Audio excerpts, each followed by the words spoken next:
Next chain survey में हमारा next topic है राइट एंगल मेजरमेंट डिवाइस। ठीक है, राइट एंगल मेजरमेंट डिवाइस कौन कौन सी है? तो सबसे पहले इस पे होता है क्रॉस स्टाफ, है ना, और एक होता है हमारा स्क्वायर। ठीक, सबसे पहले हम देखेंगे क्रॉस स्टाफ को। क्रॉस स्टाफ हमारे तीन प्रकार के होते हैं, एक होता है ओपन क्रॉस स्टाफ, एक होता है हमारे पास फ्रेंच क्रॉस स्टाफ, और एक हमारे पास होता है एडजस्टेबल क्रॉस स्टाफ। अब तीनों के बारे में हम देख लेते हैं यहाँ से। ये जो राइट एंगल मेजरमेंट डिवाइस है, इससे जनरली क्वेश्चंस देखने को मिलता ही मिलता है ना। तो इस पर से आपको ये वाला जो टॉपिक है ये अच्छे से आपको याद होना चाहिए। तीन प्रकार के होते हैं, ओपन क्रॉस स्टाफ होता है, फ्रेंच क्रॉस स्टाफ होता है और एडजस्टेबल क्रॉस स्टाफ होता है। इस पे यदि हम बात करते हैं ओपन क्रॉस स्टाफ की, तो आपने कॉलेज में देखा होगा कुछ इस तरीके का स्ट्रक्चर होता है। इसका ऊपर का ये हेड है, इसको हम बोलते हैं लेग। जो ओपन क्रॉस स्टाफ होता है सिर्फ 90 डिग्री को ही मेजर कर पाता है। ठीक है, इसका हेड के जो डायमेंशन है याद होते हैं तो ठीक है, नहीं तो आप छोड़ सकते हैं, अभी तक एग्जाम में नहीं पूछे गए हैं। इसका जो साइड का डायमेंशन होता है 15 सेंटीमीटर, डायमीटर होता है 20 सेंटीमीटर का, डेप्थ होती है इसकी 4 सेंटीमीटर की। इसके बाद यदि हम बात करते हैं फ्रेंच क्रॉस स्टाफ की, एक हमारे पास हो गया ओपन क्रॉस स्टाफ, एक हमारे पास हो जाएगा फ्रेंच क्रॉस स्टाफ। अब इस पे हमने क्या देखा था कि ये 90 डिग्री को ही सिर्फ मेजर कर सकता है, लेकिन यदि हम बात करते हैं फ्रेंच क्रॉस स्टाफ की, तो ये 45 डिग्री को मेजर करता है, 90 डिग्री को मेजर करता है और 135 डिग्री को भी ये मेजर कर लेता है। एक मिनट, उसके बाद हम बात करते हैं हमारा कि ये कैसा होता है आपका ऑक्टागोनल ब्रास बॉक्स होता है इसका, है ना। ये कुछ इस तरीके से ऑक्टागोनल होता है। इस पे आपकी डिग्री मेंशन रहती है, मतलब इस पे ग्रेजुएटेड रहता है 45 डिग्री, 90 डिग्री और 135 डिग्री, है ना। और एक स्लाइड कट ईच फेसेस पर। ठीक है, इसका आप डायग्राम निकाल के देख सकते हो। इस पर सिर्फ आपको जो याद रखना, सिर्फ ये 90 डिग्री को मेजर करता है, 45 डिग्री को, 90 डिग्री को और 135 डिग्री को मेजर करता है। जबकि आपको याद रखना है एडजस्टेबल क्रॉस स्टाफ जो होता है, एडजस्टेबल क्रॉस स्टाफ जो होता है वो सारे के सारे एंगल को, किसी भी एंगल को मेजर कर सकता है ना। इस पे यदि हम बात करते हैं तो ये आपका जो प्रिज्म टाइप का रहता है इसी तरीके का रहता है, ऑक्टागोनल, 2 स्लिट्स में होता है, ऐसे घूम जाता है ना। इसका यदि डायग्राम निकाल के देखोगे तो आपको आसानी से क्लियर दिखेगा। ब्रास सिलेंडर ट्यूब होता है जो कि डिवाइड होता है एट मिडिल से। लोअर पोर्शन फिक्स्ड होता है, जबकि यदि हम बात करते हैं अपर पोर्शन, उस लोअर पोर्शन के ऊपर आपका रोटेट कर रहा होता है। Lower portion is graduated degree, जो लोअर पोर्शन होता है उसमें नीचे लिखा रहता है 0 डिग्री, उसके बाद आपका 90 डिग्री, 45 डिग्री, उस पर सारा मेंशन रहता है 360 डिग्री तक। और अपर पार्ट जो होता है उस पर वर्नियर लगा होता है, जिसकी सहायता से अपन एग्जैक्ट मेजरमेंट कर सकते हैं। तो इनके नाम आपको याद रखना है, और एडजस्टेबल इनमें से कौन सा कितना एंगल मेजर कर सकता है वो याद रखना है ना। सीधे सीधे से आपसे यही पूछेगा कि राइट एंगल मेजरमेंट डिवाइस कौन सी, तो भी आपको याद होना चाहिए कि क्रॉस स्टाफ जो होता है वो राइट एंगल मेजरमेंट डिवाइस है। नेक्स्ट यदि हम बात करते हैं स्क्वायर की, तो स्क्वायर भी हमारे पास दो प्रकार के होते हैं, एक आपके पास होता है ऑप्टिकल स्क्वायर और एक आपके पास होता है आपके पास प्रिज्म स्क्वायर। तो ऑप्टिकल नाम से समझ में आ रहा है, इसमें मिरर का यूज होगा, प्रिज्म में आपका प्रिज्म ही यूज होगा, है ना। इस पर जो ज्यादातर क्वेश्चन पूछा जाता है कि जो स्क्वायर होता है, जो ऑप्टिकल स्क्वायर है या प्रिज्म स्क्वायर है, किस प्रिंसिपल पर काम करता है? तो ये जो प्रिंसिपल है ये डबल रिफ्लेक्शन प्रिंसिपल पर वर्क करते हैं। किस पर काम करते हैं? डबल रिफ्लेक्शन प्रिंसिपल पर।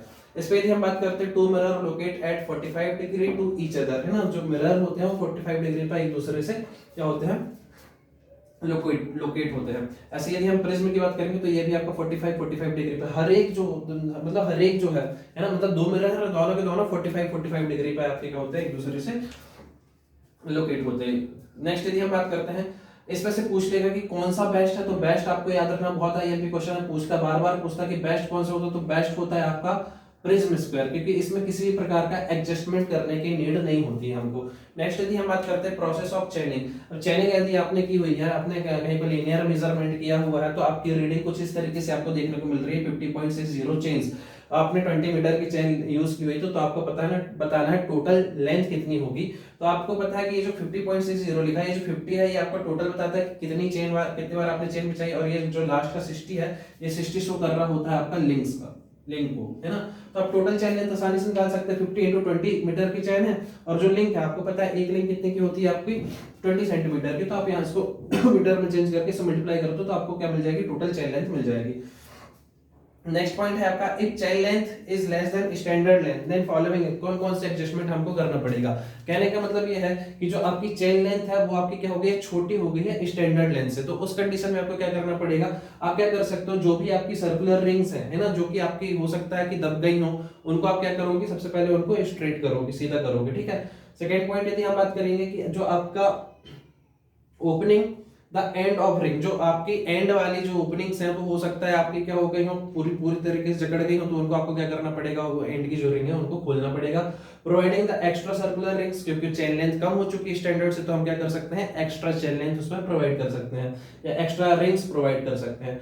एक्सचेंज स्मॉल, जो भी आपकी जो रिंग्स थी यदि उनका साइज हो सकता है चेनिंग करते समय उनका साइज जो है कम हो गया हो, वो दब गई हो कहीं से, तो उस कंडीशन पे exchange small size rings with large size ring, है ना, उसको अपन क्या कर देंगे, लार्ज साइज के रिंग उस पर डाल देंगे। अगर यदि इसका जस्ट उल्टा हो जाए, चेन लेंथ यदि ग्रेटर हो जाए स्टैंडर्ड लेंथ से, तो उस कंडीशन में आपको क्या करना है, इसका जस्ट अपोजिट, जैसे इसमें हमने किया था स्ट्रेट द सर्कुलर रिंग्स, इसमें हम क्या करेंगे, रिमूव द एक्स्ट्रा रिंग्स, जो भी एक्स्ट्रा रिंग्स हैं उसको अपन हटा देंगे, है ना, तो आपकी जो चेन लेंथ ज्यादा थी वो कम हो जाएगी। Next closing the end of the ring, है ना, जो भी आपकी एंड में जो रिंग हो उनको अपन यहाँ पर ओपन किए थे यहाँ पर क्लोज कर देंगे।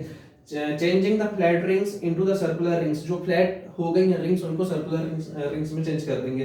Exchanging large size ring to small, जो बड़ी साइज की रिंग है जो खुल गई है उनको अपन क्या करेंगे, उनको बदल के और स्मॉल साइज की रिंग्स डालेंगे। ठीक है, तो ये आपका बहुत छोटा सा पॉइंट है, आसान समझ में आ गया होगा। नेक्स्ट क्वेश्चन नोट में पॉइंट, और यहाँ से क्वेश्चन जो है एग्जाम में बार बार पूछे जाते हैं, यहाँ से एग्जाम में क्वेश्चन बार बार पूछे जाते हैं। Obstruction is चेनिंग but not in ranging, है ना, रेंजिंग का मतलब बताया था दो पॉइंट के बीच में जो मिनिमम डिस्टेंस होती है ना, उसके लिए अपन ranging rod, offset rod, ranging pole वगैरह यूज किए थे। ठीक है, ऑब्स्ट्रक्शन किसमें है आपका, चेनिंग में, चेनिंग करने में आपका ऑब्स्ट्रक्शन है, लेकिन रेंजिंग में कोई दिक्कत नहीं है। तो उस ये ऐसी कंडीशन कहां पर आती है, ऐसी कंडीशन बनती है रिवर और पॉन्ड में, है ना, क्योंकि रिवर में आप चेनिंग नहीं कर सकते ना, चेन नहीं बिछा सकते, बट रेंजिंग एक जगह से दूसरी जगह देख तो सकते हैं आसानी से, तो ऐसी कंडीशन को अपन क्या बोलेंगे, रिवर और पॉन्ड। यदि हम बात करते हैं ऑब्स्ट्रक्शन इन चेनिंग, अब चेनिंग में ही ऑब्स्ट्रक्शन है बट और रेंजिंग में भी आपका ऑब्स्ट्रक्शन है, तो ऐसी कंडीशन कहां पर बनती है, बिल्डिंग के ऊपर से, तो बिल्डिंग के आर पार आप देख सकते हैं ना, तो बिल्डिंग के ऊपर से आप चेन बिछाकर लेके जाओगे। ठीक है, नेक्स्ट यदि हम बात करते हैं ऑब्स्ट्रक्शन इन रेंजिंग ओनली, यदि रेंजिंग में प्रॉब्लम हो रही है, मतलब कहीं ना कहीं वो मतलब स्लोप एरिया आ गया या बोल सकते हैं हिली एरिया आ गया, उस कंडीशन में आपको ऑब्स्ट्रक्शन होगा रेंजिंग में। रेंजिंग का मतलब मैं बार बार अभी बता रहा हूँ, रेंजिंग क्या होती है, इस्टेब्लिशिंग द इंटरमीडिएट पॉइंट, है ना, इंटरमीडिएट पॉइंट को इस्टेब्लिश करना रेंजिंग कहलाता है जी। कब करते हैं अपन, जब चेन लेंथ हमारी क्या हो जाए, जो हम चेन लेकर आए हैं वो चेन हमारी कम है ओरिजिनल लेंथ से, जिसको हमको कैलकुलेट करना है, तो वही लिखा distance between two points is greater than chain length, तब हमको रेंजिंग करने की जरूरत पड़ती है। क्लासिफिकेशन यदि हम बात करते हैं रेंजिंग का, तो दो तरीके से इसको क्लासिफाई करते हैं, एक होता है डायरेक्ट रेंजिंग, एक होता है इनडायरेक्ट रेंजिंग। अब यदि हम बात करते हैं डायरेक्ट रेंजिंग की, तो जो पॉइंट्स, ये दो पॉइंट्स हमको बिल्कुल आमने सामने बिल्कुल क्लियरली विजिबल है, तो उसको हम डायरेक्ट रेंजिंग बोलेंगे। या दूसरे शब्दों में एग्जाम में जो क्वेश्चन पूछा गया है, इसकी जो लेंथ एक डिसाइड की हुई है वो 100 मीटर तक भी है ना, यदि 100 मीटर तक की बीच की डिस्टेंस है उसको हम आसानी से देख सकते हैं, तो उसको हम बोलेंगे डायरेक्ट रेंजिंग।